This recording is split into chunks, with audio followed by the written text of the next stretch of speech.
नमस्कार, नमस्ते बिहार में राहुल ओझा आपके साथ और मैं हूं रुचिका राज आपके साथ। और देखिए, तिरहुत उपचुनाव को लेकर के अपडेट आप तक पहुंचाने जा रहे हैं। छठे राउंड की गिनती पूरी हो चुकी है। निर्दलीय वंशीधर ब्रजवासी सबसे आगे अभी चल रहे हैं। हालांकि कई राउंड की गिनती अभी बाकी है। वंशीधर ब्रजवासी को 18,938 मत अब तक मिल चुके हैं। जनसुराज के विनायक गौतम को 9,881 मत मिले हैं। आरजेडी के गोपी किशन को 8,633 मत अब तक मिल चुके हैं। जेडीयू के अभिषेक झा की बात करें तो 7,548 मत। छठे राउंड के बाद वंशीधर ब्रजवासी 9,057 वोट से आगे चल रहे हैं। एमएलसी के लिए यह चुनाव हो रहा है। बता दें कि देवेश चंद्र ठाकुर के सांसद बनने से यह सीट खाली हुई और यहां पर यह उपचुनाव जो है वो कराया जा रहा है इस सीट को लेकर के। और एक एक प्रत्याशियों के मत जो सामने आए हैं उसकी जानकारी हमने दी। स्नातक उपचुनाव का रिजल्ट अब से कुछ ही देर में फाइनल आ जाएगा, लेकिन छठे राउंड की फाइनल गिनती पूरी हो चुकी है, जिसमें लगातार शिक्षक नेता निर्दलीय प्रत्याशी बंशीधर ब्रजवासी जो है वह बढ़त बनाए हुए हैं। शिक्षक नेता बंशीधर ब्रजवासी जो है वह 9,057 वोट से आगे चल रहे हैं। छठे राउंड की गिनती के बाद उन्हें कुल 18,938 वोट मिले हैं। वहीं दूसरे स्थान पर जनसुराज पार्टी के प्रत्याशी डॉक्टर विनायक गौतम हैं, उन्हें अब तक 9,881 वोट मिले हैं। वहीं राजद के गोपी किशन जो है वह 8,633 मत प्राप्त करके अभी तक तीसरे स्थान पर बने हुए हैं। जेडीयू के लिए जो है यह स्थान काफी महत्वपूर्ण था, लेकिन जेडीयू जो है अभी भी चौथे स्थान पर है। जेडीयू के अभिषेक झा जो है 7,548 वोट अभी तक उन्हें मिले हैं। यानी 6 राउंड की वोटों की गिनती जो है वह कंप्लीट है। अब 7वें राउंड की भी काउंटिंग लगभग खत्म है, वह भी आंकड़ा कुछ ही देर में आ जाएगा। लेकिन जो चौंकाने वाला रिजल्ट है कि वंशीधर ब्रजवासी जो कि शिक्षक नेता है, निर्दलीय प्रत्याशी थे, वह लगातार बढ़त बनाए हुए हैं और अब अजय की तरफ बढ़ रहे हैं। वह लगातार ऐसा लग रहा है कि अब उनकी जीत भी सुनिश्चित है। हालांकि अभी कई तरह की प्रक्रियाएं जो है इसमें बाकी है, लेकिन वंशीधर ब्रजवासी जो है 9,057 वोट से अभी भी आगे चल रहे हैं। मुजफ्फरपुर से न्यूज 18 के लिए प्रियांक सौरभ। और इसी बीच बड़ी खबर वन नेशन वन इलेक्शन से जुड़ी हुई है, जहां सूत्रों के हवाले से ये बड़ी खबर है, सरकार शीतकालीन सत्र में विधेयक ला सकती है। तो सरकार इस विधेयक को जेपीसी के पास भी भेज सकती है। सरकार बिल पर आम राय बनाना चाहती है। जेपीसी सभी दलों के साथ चर्चा कर सकती है। तो इस वक्त की आपको बड़ी खबर, जहां वन नेशन वन इलेक्शन से जुड़ी हुई ये बड़ी खबर है, शीतकालीन सत्र में इस विधेयक पर चर्चा की जाएगी और सरकार इस विधेयक को जेपीसी के पास भी भेज सकती है और सरकार बिल पर आम राय भी बनाना चाहती है। इंडिया अलायंस का नेतृत्व संभालने के लिए तैयार है। पश्चिम बंगाल की सीएम ममता बनर्जी के इस बयान के बाद सियासत गर्म है। साथ ही इंडिया अलायंस में भी इसे लेकर दरार दिख रही है। तेजस्वी यादव ने भी इंडी ब्लॉक के नेता के रूप में ममता के नेतृत्व का समर्थन किया, तो कांग्रेस ने ममता बनर्जी के नेतृत्व और उनकी पार्टी के अस्तित्व पर ही सवाल खड़ा कर दिया।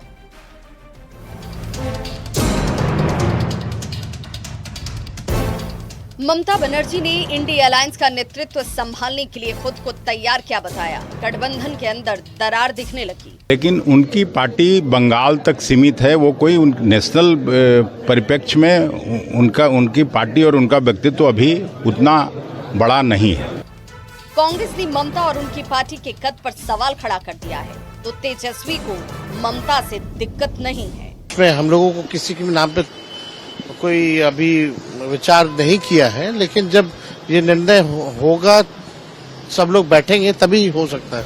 नेतृत्व के मुद्दे पर सिर्फ आरजेडी ही नहीं बल्कि एनसीपी के शरद पवार और समाजवादी पार्टी के नेता भी ममता बनर्जी के साथ खड़े नजर आ रहे हैं।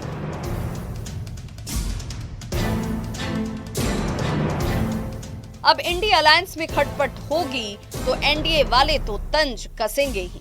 हमारा ये मानना है कि उन्हें एक विसर्जन समारोह आयोजित करना चाहिए और इंडिया गठबंधन के औपचारिक खात्मे का ऐलान करना चाहिए।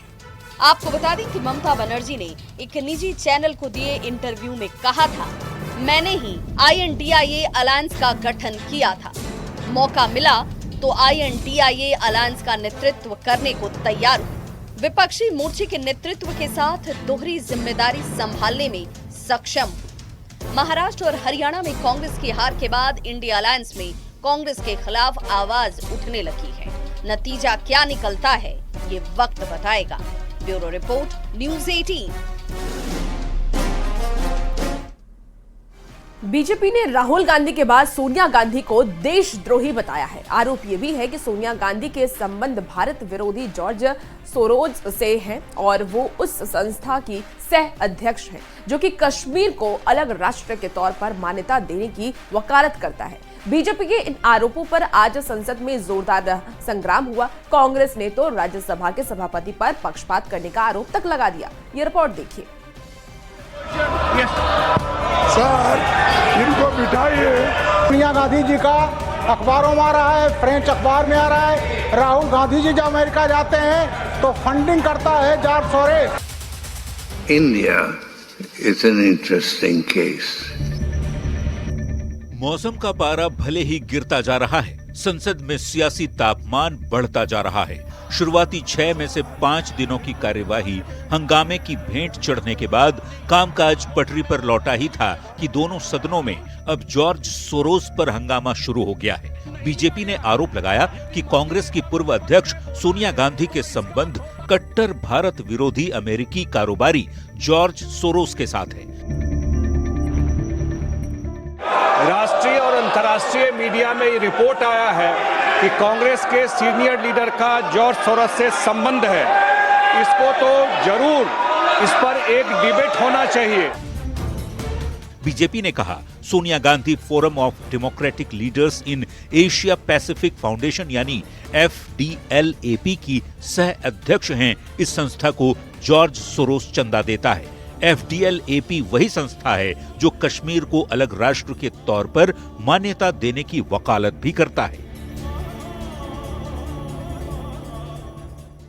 सोनिया गांधी, राहुल गांधी, ये लोग देशद्रोह का काम करते हैं। ये जो जॉर्ज के साथ उसका सोरोज, ये सोरोज के साथ मिलकर के सरोज की भाषा यहाँ राहुल गांधी बोलते और राहुल गांधी की भाषा वहाँ सरोज बोलता और वो फंडिंग करता, जो भारत विरोधी होता उसको फंडिंग करता। राहुल गांधी जी जब अमेरिका जाते हैं। राज्यसभा में कार्यवाही शुरू होते ही बीजेपी सांसदों ने जॉर्ज सोरोस के साथ कांग्रेस के संबंधों पर चर्चा की मांग की।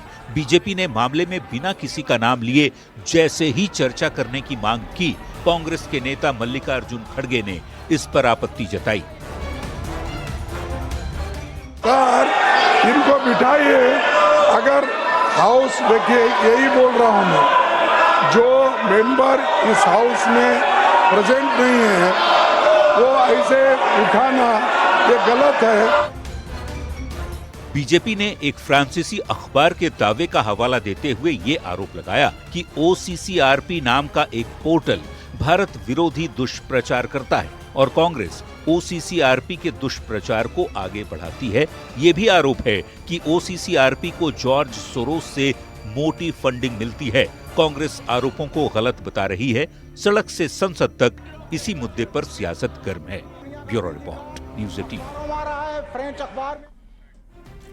जम्मू कश्मीर की पूर्व मुख्यमंत्री महबूबा मुफ्ती की बेटी इल्तिजा मुफ्ती ने हिंदुत्व को लेकर विवादित बयान दिया है, जिस पर सियासी घमासान तेज हो गया है। बीजेपी के फायर ब्रांड नेता गिरिराज सिंह ने कड़ी प्रतिक्रिया दी तो सियासत और ज्यादा तेज हो गई। हिंदुत्व वो नफरत वाली फिलॉसफी है जो सरवारकर यहाँ इंडिया में फैलाते थे इन द 40s। PDP प्रमुख महबूबा मुफ्ती की बेटी इल्तिजा मुफ्ती ने विवादित बयान देते हुए कहा है कि हिंदुत्व एक बीमारी है, जिसके बाद देश की सियासत गर्मा गई है। बीजेपी ने इल्तिजा मुफ्ती से अपमानजनक शब्दों के लिए माफी की मांग की है। देखिए, ये मुफ्ती का जो है विकृत मानसिकता का परिचय। मुफ्ती को शर्म आना चाहिए ऐसे नेताओं को जो हिंदुस्तान में रहकर हिंदुस्तान का नमक खाकर हिंदुत्व पर सवाल उठाती है। दरअसल विवाद उस पोस्ट पर है जो इल्तिजा मुफ्ती ने एक वीडियो शेयर करते हुए किया है। इल्तिजा ने लिखा, हिंदुत्व एक बीमारी है जिसने लाखों भारतीयों को बीमार किया है। यह भगवान के नाम को भी कलंकित कर रही है। जय श्री राम का नारा अब राम राज्य के बारे में नहीं है, इसका इस्तेमाल भीड़ द्वारा हत्या के दौरान किया जाता है। इल्तिजा के पोस्ट पर बीजेपी के फायर ब्रांड नेता गिरिराज सिंह पोस्ट करके ही जवाब दिया है। गिरिराज सिंह ने लिखा है, इल्तिजा मुफ्ती को ये ध्यान रखना चाहिए कि अगर सनातनी कट्टरपंथी होते तो उनका मुफ्ती खानदान कश्मीर में रक्तपात कर पेट नहीं भर रहा होता, बल्कि पाकिस्तान में होता। सनातनी सहिष्णु है, इसलिए पाकिस्तान और बांग्लादेश में जो हिंदुओं के साथ हो रहा है वो यहाँ मुसलमानों के साथ नहीं हो रहा है। हिंदुस्तान में हिंदू हिंदू चिल्लाते हैं और बांग्लादेश में हिंदू को पिटवाते हैं। गिरिराज सिंह के पोस्ट पर कांग्रेस और आरजेडी नेताओं ने पलटवार किया है। सवाल है कि छोटी छोटी बातों पर भी हिंदू धर्म और हिंदुत्व पर सवाल उठाने वाले बांग्लादेश में हिंदुओं पर हो रहे अत्याचार पर चुप क्यों हो जाते हैं। न्यूज़ 18 के लिए पटना से शैलेंद्र कुमार के साथ ब्यूरो रिपोर्ट। बिहार में सिपाही बहाली के लिए अभ्यर्थियों का फिजिकल टेस्ट शुरू हो गया है। दौड़ में कोई धांधली नहीं हो, इसके लिए हाईटेक तरीका अपनाया गया। अभ्यर्थियों के पैर में चिप और सेंसर लगाए गए हैं।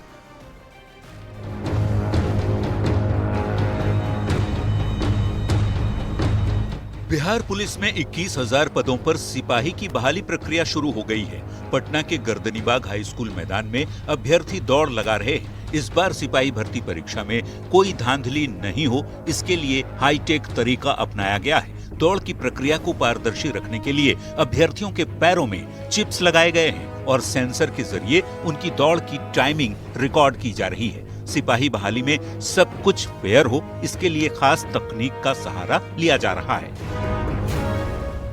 विवेक जी, ये बताइएगा कि दौड़ की जो प्रक्रिया है और समय का आकलन कंप्यूटरकृत के माध्यम से हो रहा है।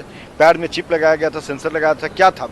हाँ, चिप लगाया गया था दोनों पैर में, पहले दौड़ने से पहले।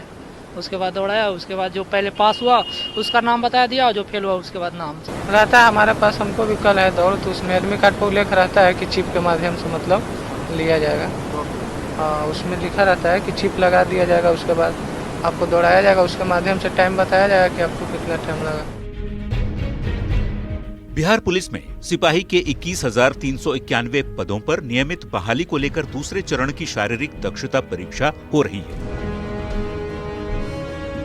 अगले 3 महीने तक चलने वाली इस परीक्षा के दौरान हर दिन करीब 1600 पुरुष अभ्यर्थियों के शारीरिक दक्षता के साथ ही उनके प्रमाण पत्रों की जांच होगी। पहले चरण की लिखित परीक्षा से चयनित 1,07,079 अभ्यर्थी दूसरे चरण की परीक्षा में हिस्सा ले रहे हैं।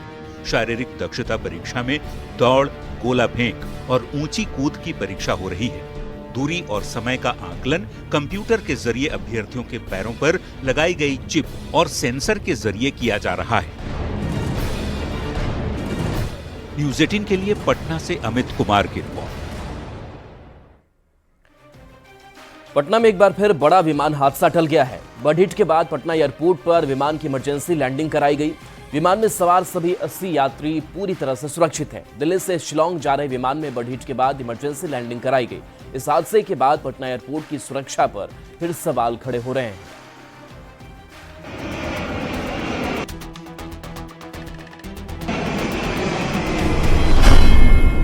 पटना एयरपोर्ट पर इमरजेंसी लैंडिंग,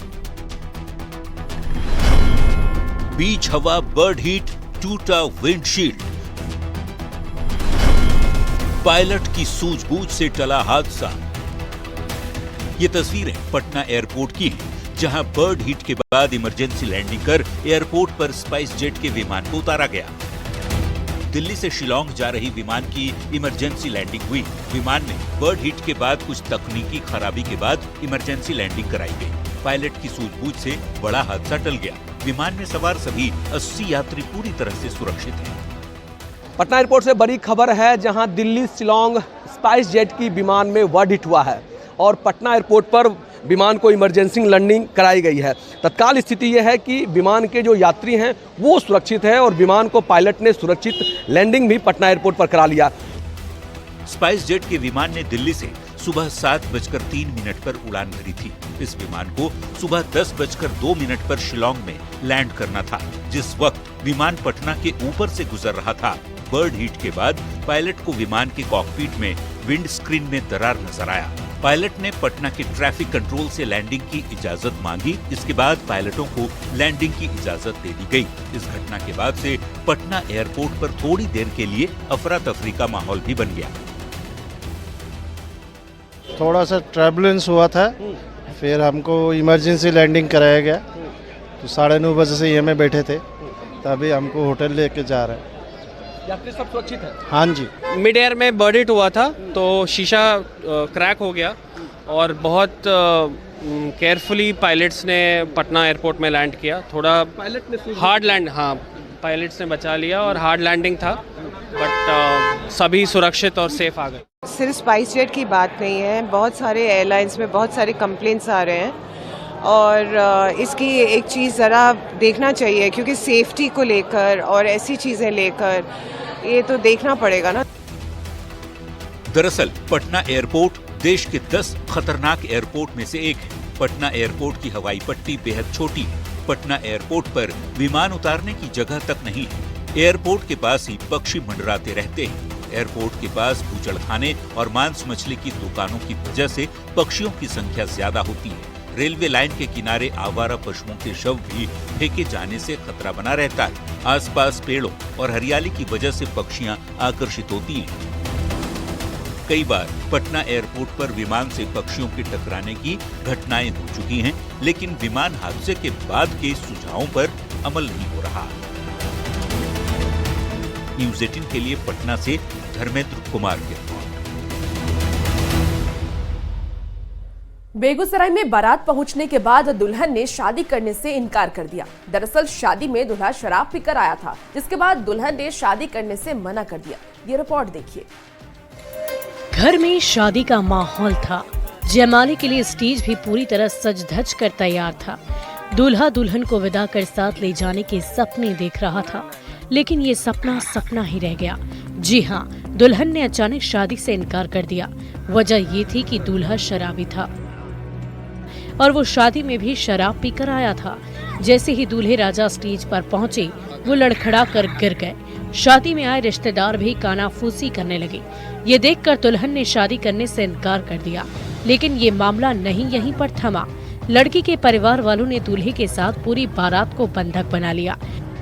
लड़के से उपहार के रूप में दिए गए सामान और कैश मांगने लगी।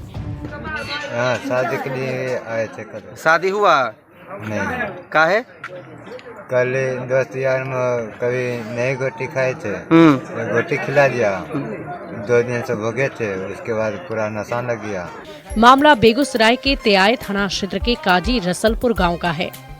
काजी रसलपुर के बबलू महतो की बेटी की शादी दनियालपुर के अर्जुन महतो के बेटे भुल्ला के साथ तय हुई थी, लेकिन दूल्हे के शराब की लत के कारण ये शादी अधूरी रह गई। शादी टूटने के बाद खुशी का पूरा माहौल गम में तब्दील हो गया। दूल्हे के पिता ने बताया कि शराब के बारे में उन्हें कोई जानकारी नहीं। उन्हें ये तक नहीं पता कि उसने शराब कहां से पी ली। वहीं जब दूल्हे से पूछताछ की गई तो उसने बताया कि 2 दिन पहले दोस्तों ने उसे नशे की दवा खिला दी थी, जिसका असर बाद में हो गया। अब आसपास के लोग इस शादी को लेकर तरह तरह की बातें करने में लगे हुए हैं। जहानाबाद से बड़ी खबर, जहां चोरों ने 2 लोग को गोली मार दी है। जटू माझी नामक एक व्यक्ति की मौत हो गई है। एक व्यक्ति घायल है, पीएमसीएच में इलाज चल रहा है। चोरों ने भैंस खोलने के दौरान शोर मचाने पर फायरिंग कर दी। घोसी थाना के आजाद नगर की घटना सामने आई है। तो चोर जब चोरी कर रहे थे, विरोध किया गया, फायरिंग कर दी। एक की मौत हो गई है, एक शख्स घायल है, जिसका इलाज अस्पताल में कराया जा रहा है।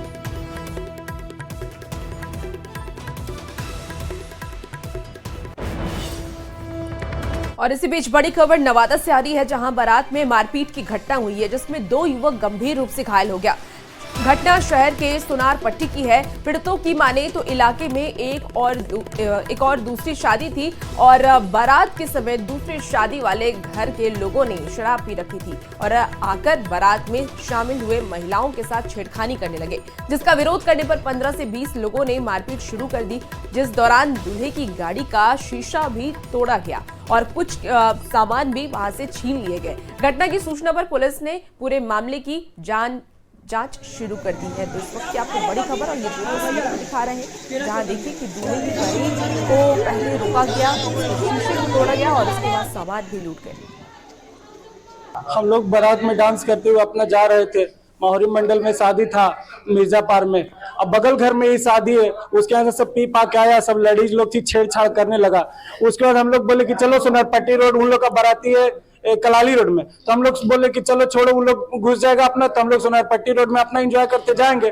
उसके बाद दूर से उधर से सब आया और इतना मार पीट सबको, लेडीज बच्चा सबको बहुत मारा, गाड़ी का शीशा भी तोड़ दिया, बाराती का जितना सामान उमान था सब तोड़ ताड़ दिया, छीन छान सब कुछ। लोग गए वहाँ से फिर समझा बुझा के चोट लगा था, फिर हॉस्पिटल लेके आए। हाँ 112 से 2 आदमी है। क्या क्या हुआ है? वही सर अपने में उलझ गया दोनों आदमी, लूटपाट वगैरह भी हुआ है। अब तो वहाँ बोल रहा था लोग, लेकिन हम लोग आए यहाँ हॉस्पिटल से टाउन थाना जा रहा है। और चलिए रुकेंगे एक ब्रेक के लिए, जल्द वापस आते हैं।